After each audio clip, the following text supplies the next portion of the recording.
இன்றைய சூழ்நிலையில் ஒரே ஒரு கருத்தை நான் சொல்ல விரும்புகிறேன். நான் என்று ஒருவன்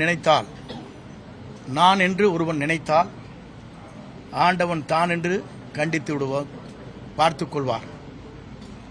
ஆண்டவன் தான் என்று பார்த்துக் கொள்வார். இதுதான் இன்றைய சூழ்நிலை. இறைவன் எல்லோருக்கும் மேலே இருக்கிறான். இறைவன் நம்மை கண்காணித்துக் கொண்டிருக்கிறான்.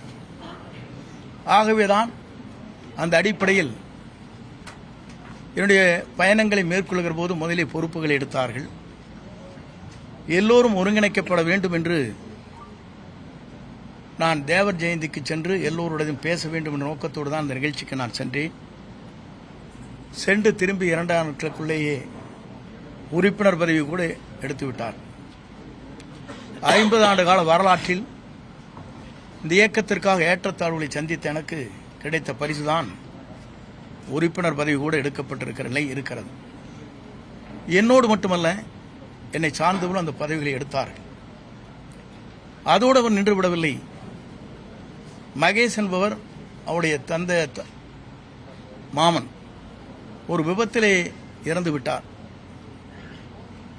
காங்கேயத்திற்கு அருகாமையில் அவருடைய இல்லத்திற்கு சென்ற துக்கத்தை விசாரித்தவுடன் நீ ஏன் அனுமதித்தார் அவரை என்று அடிப்படை உறுப்பிலிருந்து அவர் நீக்கப்பட்டார். துக்கத்துக்கு செல்வதே, வேதனைக்கு சென்று விசாரிப்பதே தவறு என்று அந்த இளைஞரை ஒரு பொறுப்பிலே இருக்கின்றவரை அடிப்படை உறுப்பிலிருந்து நீக்கப்பட்டது என்பது இதுவரையிலும் தமிழகத்தின் வரலாற்றில் நடைபெறாத ஒன்று என்பதை நான் இந்த நேரத்தில் சுட்டிக்காட்ட விரும்புகிறேன். அதற்கு பிறகு என்னுடைய முடிவை பொறுத்தவரையிலும் இன்றைக்கு தெளிவான முடிவுகளை மேற்கொண்டுதான் நேற்றைய தினம் சட்டமன்ற உறுப்பினருடைய பதவியை ராஜினாமா செய்துவிட்டு இன்றைக்கு கழகத்திலே, தமிழக வெற்றி கழகத்தில் நான் இணைந்திருக்கிறேன். நான் நினைச்சா ஆண்டவனே தண்டிச்சிருவாரு, நான் மட்டும்தான் இருக்குன்னு நினைச்சா ஆண்டவனே தண்டிச்சிருவாரு, செங்கோட்டை சொல்றாரு.